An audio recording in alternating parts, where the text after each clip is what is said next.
At 0400 hours on June 22, 1941, 3.2 million German soldiers cross into Soviet territory along an 1,800-kilometer front. Within minutes, the Luftwaffe strikes 66 Soviet airfields. By noon, the Soviet Air Force has lost 1,200 aircraft.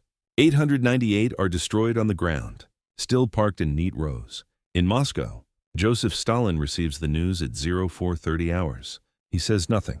His intelligence services have delivered 52 separate warnings about the German buildup. Richard Sorge, his spy in Tokyo, sent specific dates. His own reconnaissance flights photographed German divisions massing at the border. Stalin ordered these reports dismissed as British provocations designed to drag the Soviet Union into war. He is 51 years old. He has ruled the Soviet Union for 17 years. In that time, he has industrialized a peasant nation, collectivized agriculture at a cost of 6 million lives, and purged the Red Army of 30,000 officers, 43,000 if you count those arrested but not yet executed. Of 5 marshals, 3 are dead. Of 15 army commanders, 13 are dead. Of 85 corps commanders, 57 are dead. Every commander of a military district is gone. Every fleet commander is gone. The man who now must face the most powerful military machine ever assembled has systematically destroyed his own. The opening German advance moves at a rate unprecedented in military history. Army Group Center covers 450 kilometers in 9 days. The 4th Panzer Group reaches Minsk by June 28th. The pocket they create around the city traps 320,000 Soviet soldiers. These men belong to the Western Front, commanded by Army General Dmitry Pavlov. Pavlov has held this command for 6 months. Before that, he commanded Soviet tank forces in Spain during the Civil War. On June 30th, Stalin summons Pavlov to Moscow. On July 8th, Pavlov is shot. His chief of staff is shot. His signals commander is shot. His deputy for rear services is shot. The charge is treason and cowardice. The trial lasts 1 day. Stalin will apply this solution 17 more times to front commanders before the war ends. The message is clear. Failure equals death. Retreat without orders equals death. Surrender equals death for you and reprisals against your family. This is how Stalin intends to fight. But first, he disappears. After learning of the invasion, Stalin travels to the Defense Commissariat. He remains there through June 22nd and into June 23rd. The magnitude of the disaster becomes clear. 3 entire fronts are collapsing. Communications are severed. Whole armies are surrounded. At 0215 hours on June 24th, Stalin leaves the commissariat. He goes to his dacha at Kuntsevo, 15 kilometers outside Moscow. He does not return for 2 days. The Soviet Union is leaderless. The General Staff cannot reach him. The Politburo cannot reach him. Vyacheslav Molotov, his foreign minister, issues the public announcement of the invasion, not Stalin. On June 28th, a delegation arrives at Kuntsevo. They find Stalin in his study. According to Anastas Mikoyan, who is present, Stalin looks at them with confusion and asks why they have come. He appears to believe they are there to arrest him. Instead, they propose creating a state defense committee with Stalin as chairman. He agrees. By evening, he is returned to the Kremlin. What happened in those 2 days remains disputed. Some historians argue Stalin suffered a nervous breakdown. Others contend he was calculating, waiting to gauge who remained loyal. The truth is less important than the consequence. For 72 hours at the moment of maximum crisis, while German panzers drove deeper into Soviet territory, the man whose word was absolute law withdrew from command. He will not make this mistake again. The Soviet Union that Germany invades is not the backward peasant state of 1917. It is the world's 3rd largest economy. Stalin's industrialization drive, launched in 1928, has transformed the nation. The first 5-year plan, 1928 to 1932, increases industrial output by 50%. The second 5-year plan, 1933 to 1937, doubles it again. By 1940, Soviet industrial production is 4 times what it was in 1928. The cost is staggering. Peasants are driven from their land into collective farms. Those who resist are labeled kulaks and liquidated. 6 to 7 million die in the resulting famine. Depending on whose estimates you accept, the Ukrainian famine of 1932 to 1933, the Holodomor, kills 3.9 million alone. Cities swell with displaced rural populations forced into factory work. Labor camps expand to house political prisoners and supply slave labor for industrial projects. The White Sea Canal, completed in 1933, kills anywhere from 12,000 to 25,000 workers during construction. But the factories rise. Magnitogorsk, built from nothing in the Ural Mountains, becomes the Soviet Union's largest steel production center. Its blast furnaces can produce 4.5 million tons annually by 1940. Stalingrad's tractor factory, converted to tank production, has capacity for 3,000 T-34 medium tanks per year. Kharkov's tank works can produce another 2,000. Leningrad's Kirov works adds 1,500 more. By June 1941, the Red Army possesses 23,106 tanks. The Wehrmacht, by comparison, has 5,694. The Soviet advantage in raw numbers appears overwhelming. Then you examine the details. Of those 23,000 Soviet tanks, only 1,500 are modern designs. The T-34 medium tank, with its sloped armor and 76mm main gun, is superior to any German tank in service. The KV-1 heavy tank, weighing 45 tons with 75mm armor, is nearly invulnerable to German anti-tank weapons, but production only began in 1940. The bulk of Soviet armor consists of obsolete models. The T-26 light tank has armor only 15mm thick. The T-28 medium tank's armor is 30mm. Both designs date from the early 1930s. German 37mm anti-tank guns penetrate them easily.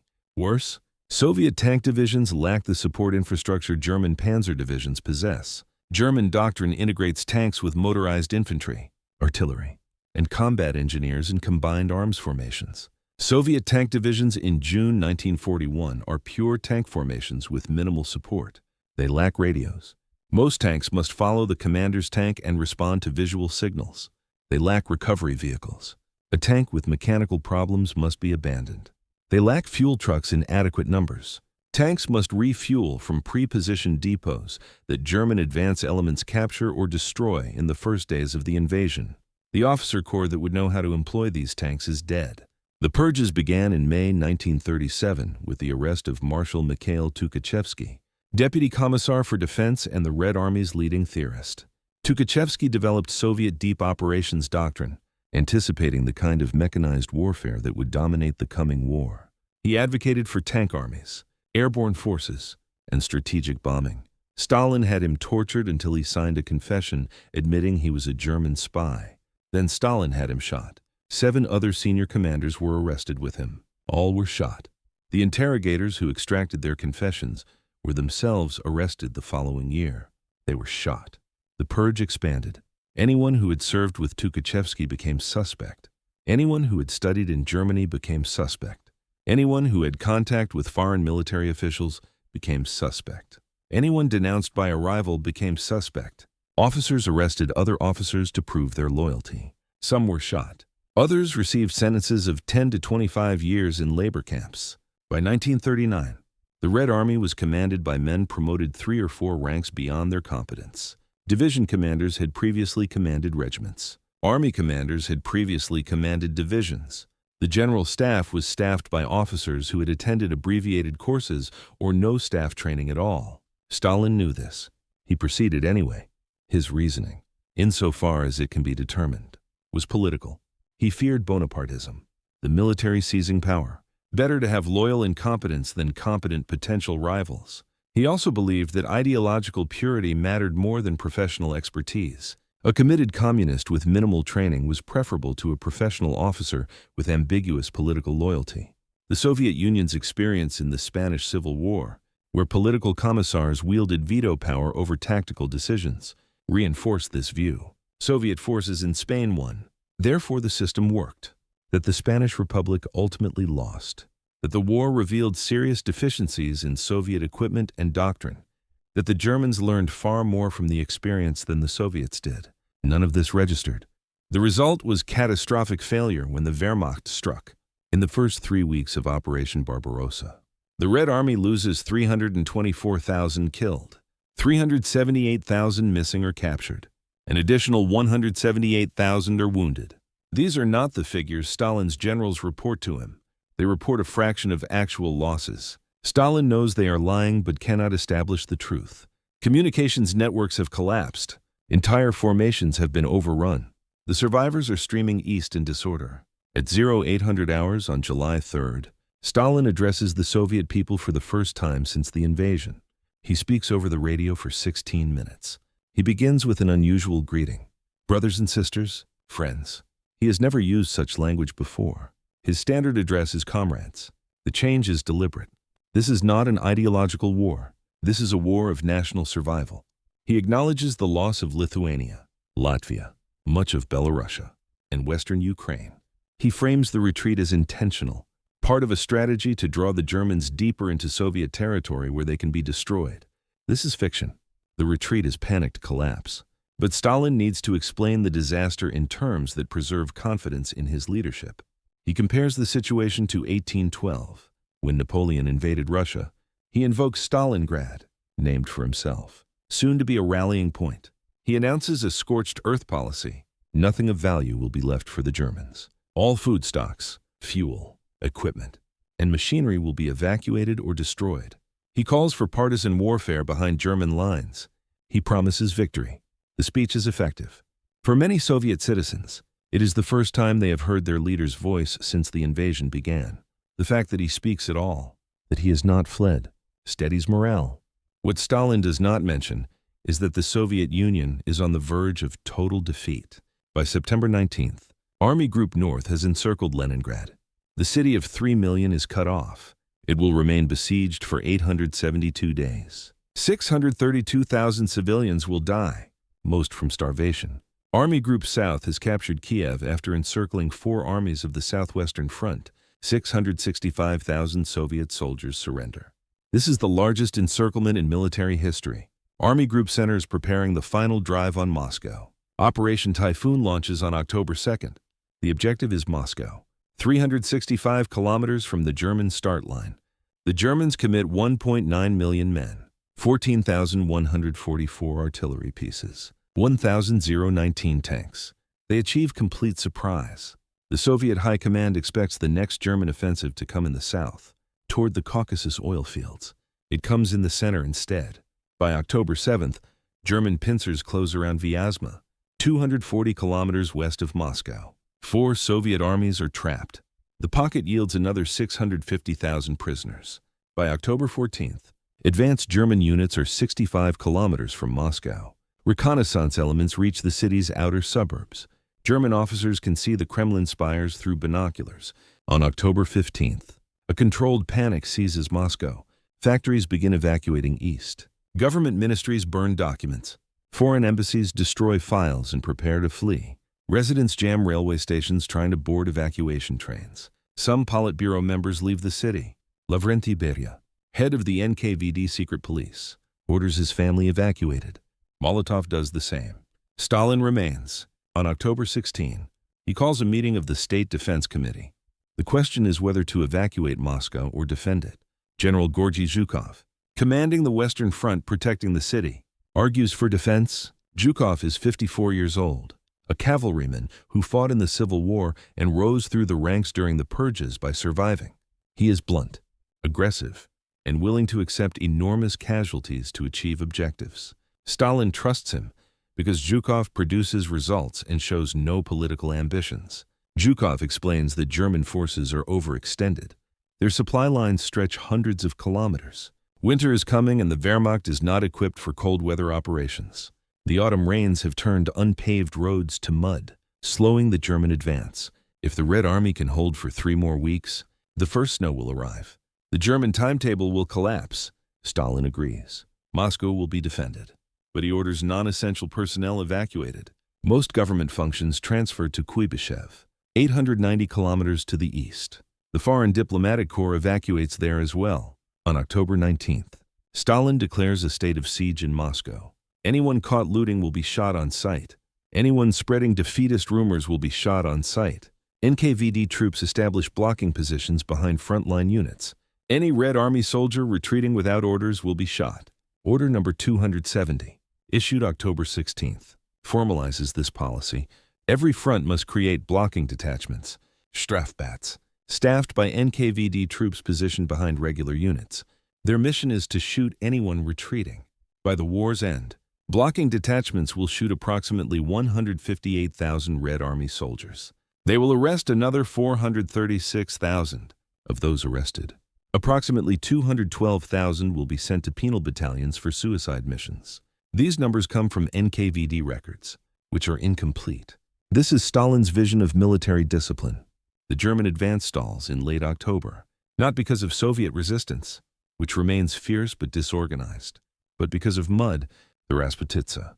The season of bad roads arrives on schedule, rain falls steadily. Unpaved roads, which constitute the vast majority of roads in the Soviet Union, become impassable.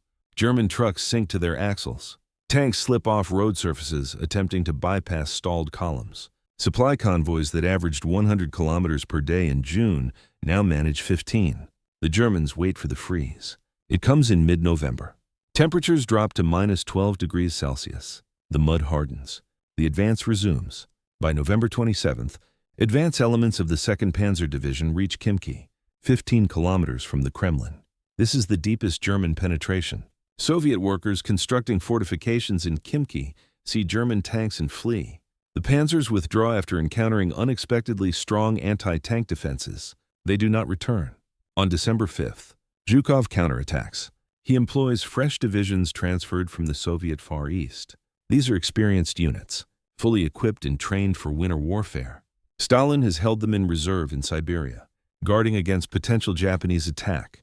On September 14, Richard Sorge reported from Tokyo that Japan had decided to strike south, toward British and American possessions in Southeast Asia, not north into Siberia.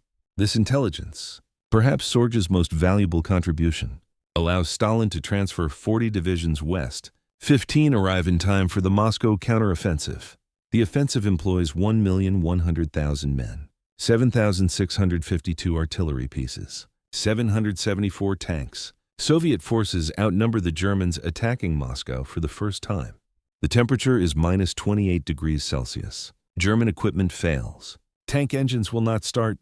Artillery recoil mechanisms freeze. Automatic weapons jam. German soldiers, issued uniforms designed for temperate European climates, suffer severe frostbite. Medical units report over 14,000 frostbite cases in Army Group Center by December 15th. The Red Army pushes the Germans back 100 to 250 kilometers along a 1,000-kilometer front. Moscow is saved. The myth of German invincibility is broken. This is the first major German defeat of the war. Stalin claims it as vindication of his strategy and leadership. In truth, it is vindication of Russian winter and Japanese strategic decisions. But Stalin is skilled at appropriating success. He immediately overreaches. Convinced the Wehrmacht is on the verge of collapse, Stalin orders a general offensive along the entire front. Zhukov argues against this. The Red Army lacks the strength and resources for such an operation. Stalin insists. The offensive launches in January 1942 across every front from Leningrad to the Black Sea. It fails everywhere except at Moscow. Soviet casualties from January to March 1942 total 357,000 killed and missing, 1,082,000 wounded. The Germans stabilize their lines and prepare for summer operations. Stalin has squandered the Moscow victory's fruits. The pattern that will define Stalin's wartime leadership is now established. He makes catastrophic strategic errors. The Red Army suffers appalling casualties. Through sheer numerical superiority and industrial capacity, Soviet forces eventually prevail. Stalin then takes credit for the victory and punishes commanders who failed to overcome his mistakes. In May 1942, he makes another catastrophic error. Soviet intelligence reports indicate German summer offensive preparations. The question is where the Germans will strike. Stalin believes the target is Moscow. He masses forces in the center.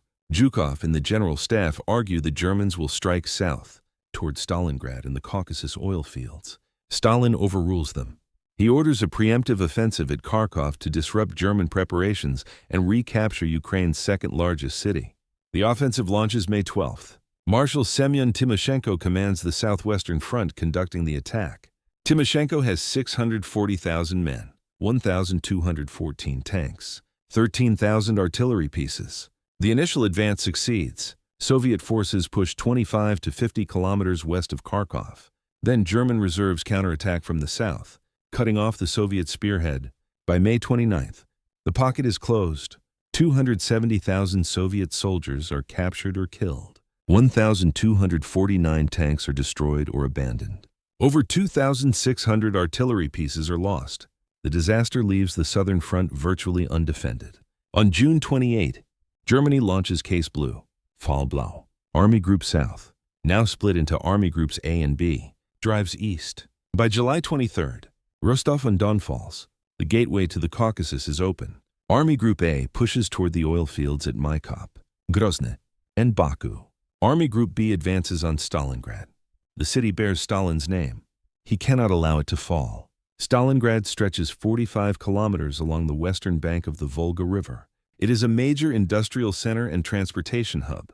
300,000 tons of grain passed through its port in 1941. The tractor factory, converted to tank production, employed 50,000 workers before the war. The Red October steel plant and the Barakati arms factory anchor the northern industrial district. The city's capture would sever the Volga, cutting off petroleum shipments from the Caucasus to central Russia. More importantly, it would represent catastrophic political defeat. The city is named for Stalin. Its loss would be his loss. On July 28th, Stalin issues Order Number 227. The order's title is Not One Step Back. It prohibits unauthorized retreat under penalty of death. Any commander who allows his unit to retreat without orders will be arrested and tried by military tribunal. Any soldier who retreats will be shot by blocking detachments or sent to penal battalions. The order creates penal battalions at the front level and penal companies at the army level. Soldiers sentenced to penal units forfeit all decorations and ranks. They are given the most dangerous assault missions. Their survival rate is approximately 20%. The order explicitly states that panic mongers and cowards must be eliminated on the spot. It cites the German policy of placing blocking detachments behind their lines, a fabrication, to justify the same. It blames recent defeats on commanders and soldiers lacking discipline, not on Stalin's strategic decisions. The order is read aloud to every Red Army unit. It is posted at every command post. Its message is unambiguous: death in battle or death by execution. These are your options. The battle for Stalingrad begins in August. By September 13th, German forces reach the city center. Fighting becomes house to house, room to room. The Germans control 90% of the city. Soviet forces hold a series of disconnected pockets along the riverbank, the deepest only 400 meters wide.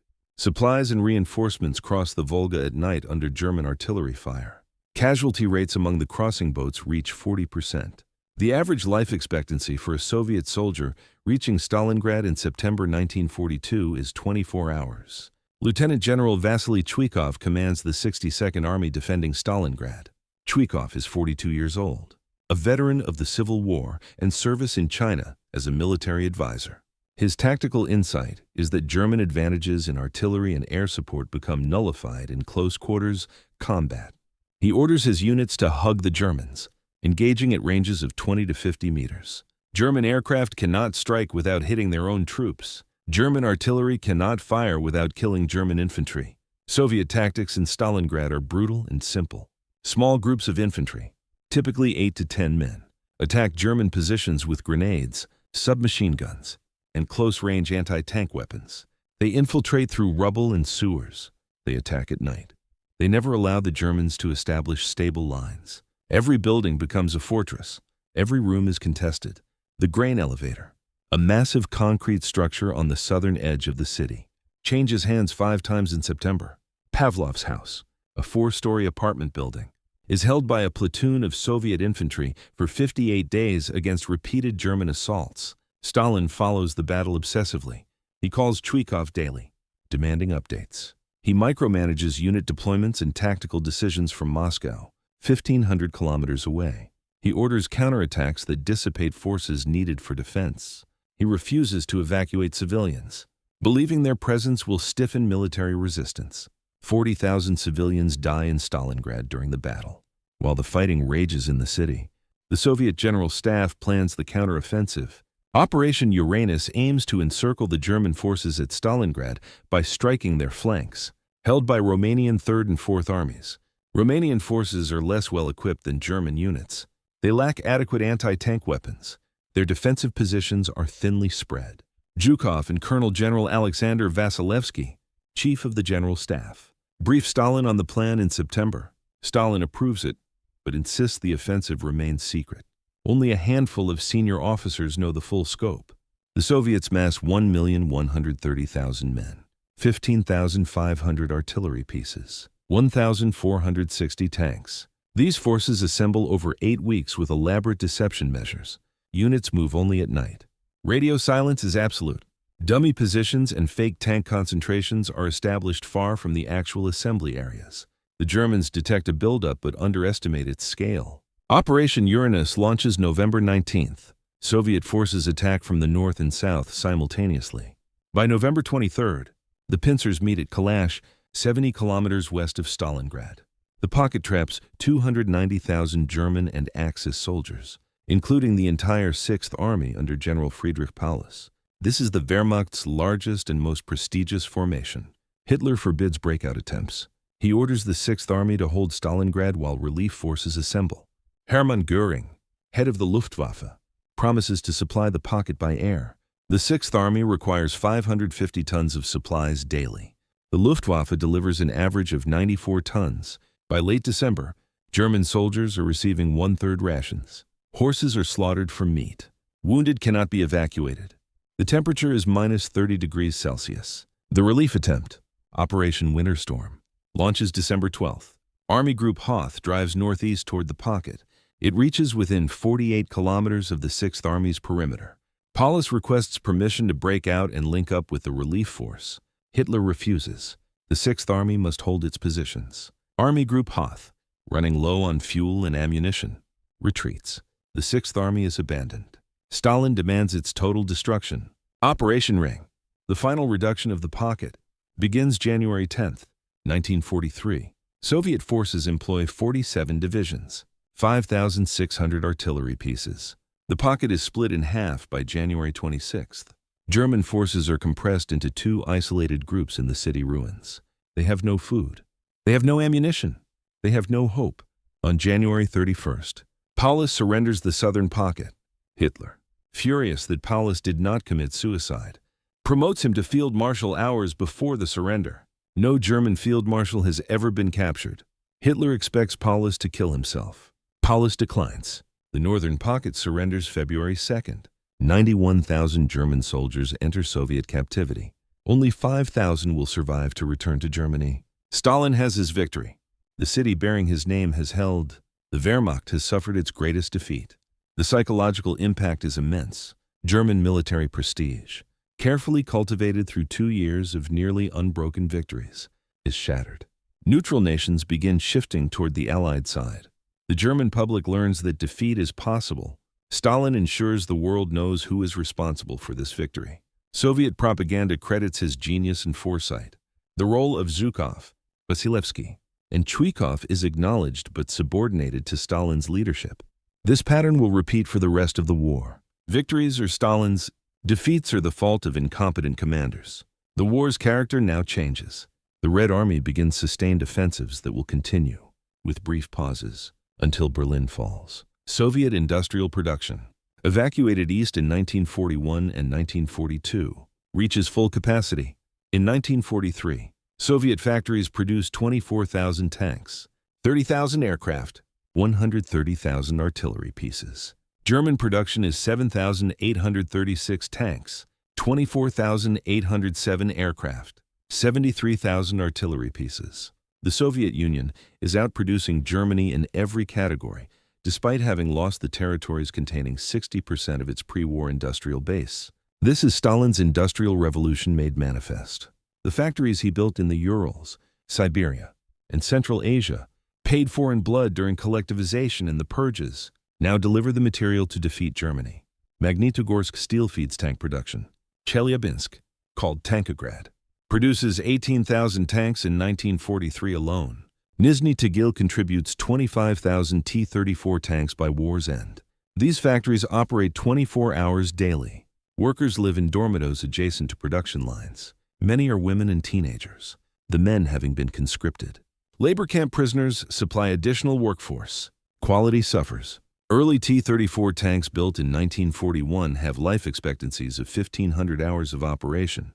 By 1943, This drops to 200 hours. Engines burn out. Transmissions fail. But Soviet doctrine accepts this. Tanks are consumable assets, not precision instruments. Build them fast. Build them in quantity. Replace losses immediately. The same philosophy applies to artillery, aircraft, and ammunition. Quantity has a quality all its own. Stalin believes this. The numbers prove him correct, but numbers alone do not win wars. Doctrine, training, and leadership matter. Here, Stalin's legacy of the purges continues to extract its price. The Red Army in 1943 is more competent than the Red Army of 1941, but only because the incompetent are dead and survivors have learned through catastrophic failure. There is no systematic training program. Officers learn by doing. Those who survive become skilled. Those who do not are replaced. Stalin's command style compounds these problems. He insists on approving major operational decisions personally. Front commanders must request permission to shift divisions, commit reserves, or change objectives. This centralization causes critical delays. German commanders exploit gaps in Soviet lines because Soviet commanders lack authority to respond without Moscow's approval. Stalin also demands offensives continue, regardless of casualties or tactical situation. Unsuccessful attacks are repeated rather than abandoned. Commanders who report that objectives are unattainable are accused of defeatism. The result is horrific casualty rates that persist even during victorious campaigns. The Battle of Kursk, July to August 1943, illustrates this. German forces attempt to eliminate the Kursk salient, a bulge in the Soviet lines, through converging attacks from north and south. Soviet intelligence learns of the plan through the Lucy spy ring in Switzerland. Zhukov proposes a defensive battle, absorb the German attack. Counterattack once German reserves are committed. Stalin agrees, but insists on preliminary spoiling attacks that accomplish nothing except to alert the Germans that the Soviets know their plan. The battle begins July 5th. It is the largest tank engagement in history. 6,000 tanks are involved across a front of 150 kilometers. The Germans employ their newest tanks, Panther mediums and Tiger heavies, and hope to repeat the breakthrough victories of previous summers. They fail. Soviet defenses are too deep. The Red Army has constructed 8 defensive lines with minefields, anti-tank ditches, and artillery in depth. German panzers advance but cannot penetrate. By July 12th, the German offensive stalls. Soviet counteroffensives begin. The Red Army attacks in 3 directions simultaneously. By August 23rd, the Germans have been pushed back to their start lines. The Battle of Kursk cost the Red Army 177,000 killed or missing, 516,000 wounded. The Germans lose 54,000 killed, 250,000 wounded. The Soviet casualty rate is 3-1. This is acceptable to Stalin. The Germans cannot replace their losses. The Soviets can. After Kursk, the Red Army maintains offensive momentum. By September 25th, Smolensk is liberated. By November 6th, Kiev is liberated. By December end, Soviet forces have pushed the Germans back 500 to 1,200 kilometers along the entire southern and central fronts. The cost is staggering. Soviet casualties from July to December 1943 totaled 2.7 million. Of these, 677,000 are killed or missing. The Red Army is burning through men at rates that would break any other nation, but the Soviet Union's population, 190 million in 1941, provides seemingly endless replacements. Stalin shows no concern for these losses. When Roosevelt and Churchill express worry about Soviet casualties, Stalin responds that the Soviet Union has large reserves. This is technically true. It is also morally appalling. Men are resources to be expended. Their lives have value only as they contribute to victory. This worldview, consistent with Stalin's approach to governance since the 1920s, defines Soviet military operations through war's end. 1944 begins with the lifting of the Leningrad blockade. The siege has lasted 872 days. 632,000 civilians have died, mostly from starvation. Soviet offensives in January break the encirclement.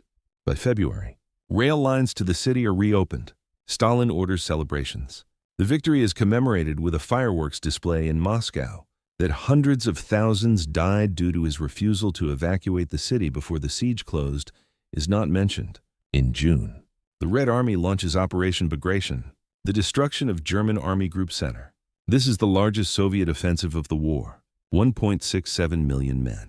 32,000 artillery pieces. 5,250 tanks and self-propelled guns participate. The operation is timed to coincide with the Allied landing in Normandy, stretching German resources across two fronts. Bagration succeeds beyond Stalin's expectations. Within 2 weeks, German lines collapse. By July 3rd, Minsk is liberated.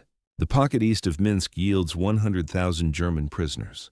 By August, Soviet forces reach the Vistula River in the outskirts of Warsaw. The advance covers 600 kilometers in 8 weeks. 28 German divisions are destroyed. 350,000 German casualties are inflicted. This is the Wehrmacht's worst defeat, exceeding even Stalingrad. Stalin is triumphant, but he now faces a political problem. As Soviet forces advance west, they encounter populations that suffered under German occupation and may welcome liberation. They also encounter populations that fear Soviet rule as much or more than German rule. This is especially true in Poland and the Baltic states, where memories of Soviet occupation in 1939 to 1941 remain fresh. The Warsaw Uprising, beginning August 1st, exemplifies Stalin's approach to this problem.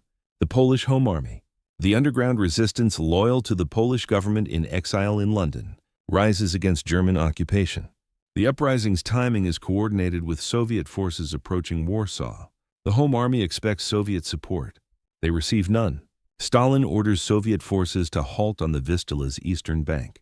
For 63 days, the Red Army sits within artillery range while Germans suppress the uprising. Soviet radio broadcasts encourage the Poles to fight, but provide no material assistance. Stalin refuses landing rights to British and American aircraft attempting supply drops. When asked why by Allied leaders, Stalin claims the uprising is an adventurous action by criminals. He will not aid criminals. The reality is political. The Polish Home Army is loyal to the London government, which Stalin does not recognize. Their success would complicate his plans to install a communist government in Poland. Better to let the Germans eliminate them. On October 2nd, the uprising collapses. 200,000 Polish civilians and fighters are dead. Warsaw is systematically destroyed by German forces in January 1945. When Soviet forces finally enter Warsaw, they encounter a city reduced to rubble and a resistance movement decimated.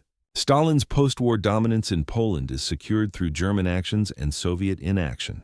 By January 1945, Soviet forces are positioned for the final offensive into Germany. The Vistula-Oder offensive launches January 12th. 2.2 million Soviet soldiers attack from the Vistula toward Berlin. The advance covers 500 kilometers in 3 weeks. By February, Soviet forces are on the Oder River, 65 kilometers from Berlin. Stalin now negotiates with Roosevelt and Churchill at Yalta. The conference runs from February 4th to February 11th. Stalin's position is overwhelmingly strong. Soviet forces occupy Poland, Romania, Bulgaria, Hungary, and are advancing into Czechoslovakia and Austria. Western Allied forces are still recovering from the Battle of the Bulge and have not yet crossed the Rhine. Stalin extracts maximum concessions. Soviet territorial demands regarding Poland's eastern border are accepted. The Soviet Union gains the Kuril Islands and southern Sakhalin from Japan. Soviet occupation zones in Germany and Austria are confirmed. In exchange, Stalin promises democratic elections in Eastern Europe and Soviet entry into the war against Japan within 3 months of Germany's defeat. He will honor the second promise and ignore the first. The final assault on Berlin begins April 16th. Zhukov's first Belarusian front attacks from the Oder bridgeheads directly toward Berlin. Marshal Ivan Konev's first Ukrainian front attacks from the south. Combined, they employ 2.5 million men, 41,600 artillery pieces, 6,250 tanks. Stalin creates competition between his marshals. He tells both Zhukov and Konev that whoever reaches Berlin first will have the honor of capturing it. The boundary between their fronts is deliberately vague near Berlin. This is intentional. Stalin wants them racing each other, not coordinating. The result is duplicated effort, confused communications, and unnecessary casualties. Stalin does not care. Victory is what matters. The fighting is savage. German defenders, including Hitler Youth and Volkssturm militia, resist with desperation. They know what Soviet occupation means. By April 21st, Soviet artillery begins shelling Berlin proper. Zhukov's forces enter the city's northeastern suburbs. Konev's forces approach from the south. The city is encircled by April 25th. 300,000 German soldiers and 1.5 million civilians are trapped inside. Hitler commits suicide April 30th. Grand Admiral Karl Donitz assumes leadership and immediately seeks armistice terms. The fighting continues. Soviet forces advance block by block. The Reichstag, Germany's parliament building, falls May 2nd after room-to-room fighting. The photograph of Soviet soldiers raising the red flag over the Reichstag becomes the war's iconic image. It is staged. The actual flag raising occurred hours earlier, but was not photographed satisfactorily. The photographers return with flags and several soldiers to create the proper image. Stalin approves. Berlin surrenders May 2nd. Germany's unconditional surrender is signed May 8th. The war in Europe is over. It has lasted 5 years, 8 months, and 7 days. Soviet casualties for the entire war total 8,600,000 military deaths according to official figures released after the Soviet Union's collapse. Recent scholarship suggests the true number is closer to 10 million. Civilian deaths from war-related causes, including famine and disease in occupied territories, total approximately 17 million. Total Soviet deaths, military and civilian, approach 27 million. This is 55% of all Second World War deaths. 1 in 7 Soviet citizens died. Stalin calls it the Great Patriotic War. The name emphasizes national defense, not communist ideology. This reframing is deliberate. The war was won not by communism but by Russian patriotism, sacrifice, and Stalin's leadership. This is the narrative Stalin constructs and enforces. Victories are credited to his strategic genius. Defeats, where acknowledged, are blamed on subordinates or on the surprise of German treachery. The truth is more complex. Stalin's pre-war purges crippled the Red Army and made the catastrophe of 1941 nearly inevitable. His refusal to heed intelligence warnings about the German invasion cost the Soviet Union millions of casualties in the war's first months. His strategic errors, particularly at Kharkov in 1942, created disasters that Soviet numerical superiority barely overcome. His micromanagement from Moscow caused operational delays and unnecessary casualties throughout the war. But he also built the industrial base that produced the tanks, aircraft, and artillery that defeated Germany. His ruthless mobilization of Soviet society, while morally horrific, generated the manpower to replace catastrophic losses. His willingness to accept casualties on a scale unthinkable to Western democracies allowed sustained offensives that ground down German military power. His political skill in managing the alliance with Britain and America, while preparing for post-war confrontation, secured Soviet territorial gains and sphere of influence. Stalin won. That is the essential fact. The Soviet Union entered the war reeling from self-inflicted wounds, nearly collapsed under German assault, and emerged victorious. Stalin transformed the Soviet Union from the invaded to the invader, from defending Moscow to occupying Berlin. He achieved this through industrial might created by forced industrialization, through military power rebuilt from the wreckage of the purges, and through a willingness to expend human life on a scale that defies comprehension.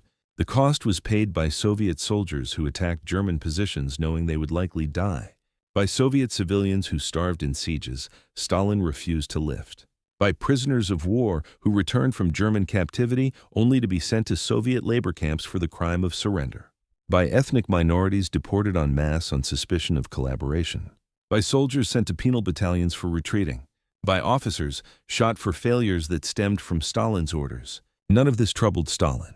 At the Victory Parade in Red Square on June 24, 1945, he watches from atop Lenin's mausoleum as captured German standards are thrown at the mausoleum's base. 200 battle flags of defeated Wehrmacht divisions are symbolically trampled. The parade includes 40,000 soldiers, 1,800 units of military equipment. It lasts 2 hours. Stalin barely speaks. Zhukov commands the parade. This is appropriate. Zhukov planned and executed the operations that won the war.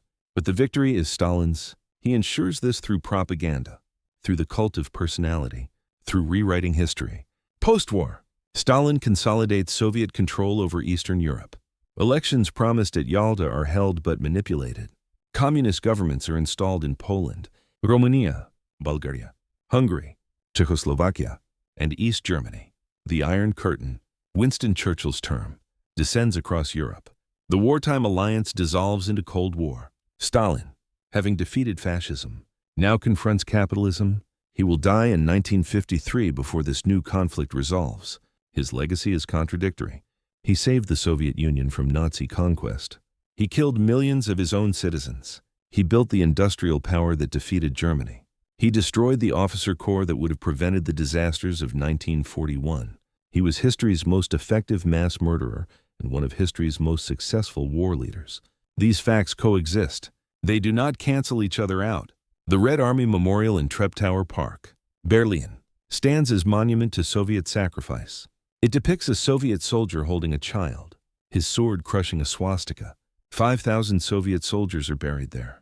It is one of many such memorials. They dot the landscape from Stalingrad to Berlin, marking the path of the Soviet advance. Each represents thousands of deaths. Each represents victories paid for in blood. Stalin ordered them built. He understood the importance of memorializing sacrifice. He also understood the importance of controlling how that sacrifice was remembered. The memorials credit the Soviet people's heroism and Stalin's leadership. They do not mention the purges. They do not mention Order Number 227. They do not mention blocking detachments or penal battalions. They do not mention the millions who died because Stalin's paranoia and errors created disasters that required millions of additional deaths to overcome. History remembers the victory. The cost is noted, but numbers become abstractions. 27 million dead is incomprehensible. The individual soldiers, the specific families, the particular villages, these are forgotten. What remains is the narrative Stalin constructed. The Great Patriotic War, the triumph of socialism, the defeat of fascism, the glory of Soviet arms, and Stalin standing above Lenin's tomb, watching his victory parade, knowing that he has transformed the Soviet Union from victim to victor. From nearly defeated to conqueror of Berlin, he has won. The cost is irrelevant. The methods are irrelevant. Victory justifies everything. This is what Stalin believed. This is how he led. And this, ultimately, is why 27 million Soviet citizens died defeating an enemy that should never have come so close to victory had their own leader not first nearly destroyed them.